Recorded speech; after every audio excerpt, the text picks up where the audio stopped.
Dara mga langga. Oo, gamay eh. Hangin-hangin sa kadaling lapita mga langga. Kaya mura magplasting. Naday ka dito sa kuan. Newport area. Langga. Huway-huway sa kuwa kaya mag-init yung panahon. Pero ang oras, mag alas 4 na sa hapon mga langga. Karada na ito dere. Mura mong ganyan peramente kada adlaw mga langga. Halag tuyok-tuyok anong Manila, hantad malipong. Pag malipong ka mga langga, tuyok maghapon, uli na ka. Karon pag ko nakabiyahe o tarong-tarong kay mura man nyates o kuan. 2 weeks lagi ako ang naramdaman lagi nga kuan ba. Trangkaso, grabe ang trangkaso. Balhin pa sa akong anak, pastilan na problema. Kita mga dagko naman ta kaya dalami sa kamong gayo, labong kayo, wag ginuha rin napita ba.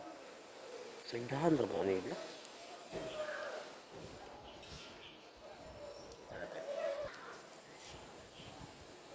Akong anak, mga anak na dalis ng kaso. Magpusa kasi mana na po siya pa eh. Lanat, gahapon, sick up, buha nga ay, hugno itong 1,000. Tambal pa lang sa mga lang bisita. Tambal sa dehydration. Sagdahan mo, gusto mo kaya nyo, takwat pa tayo makakuot mga langga kay pasagdahan yun, magsakit ba? Kitang mga dagko, pag kita magsakit, okay na, relax sa kita. Kaya naman natin na tambal-tambal lang.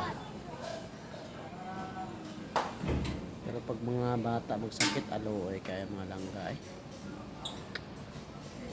Kot-kot, inimay mo ang tigol.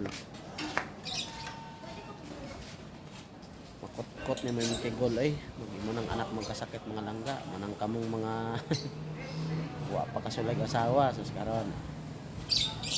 Di pa muka. Sampit ang Ginoo. Puhon og musulod na mo kaminyoon mga langga. Sampit ninyo tanang Ginoo.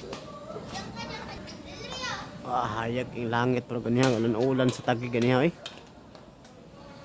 Amo ko sa Newport mga langga hayag ang langit oh. Huway-huway ko naghatod dito pasahero diri. Hatod dito pasahero, pahuway na mo ko alas 4 naman.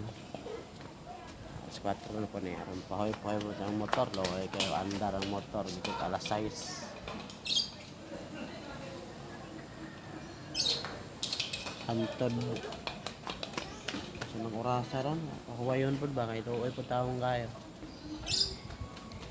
Ang tangan na igniit at mo akit aging chika. Siyempre agbay po. Extra ba? Extra. Pag wala asawa. Pag wala asawa, extra yun na.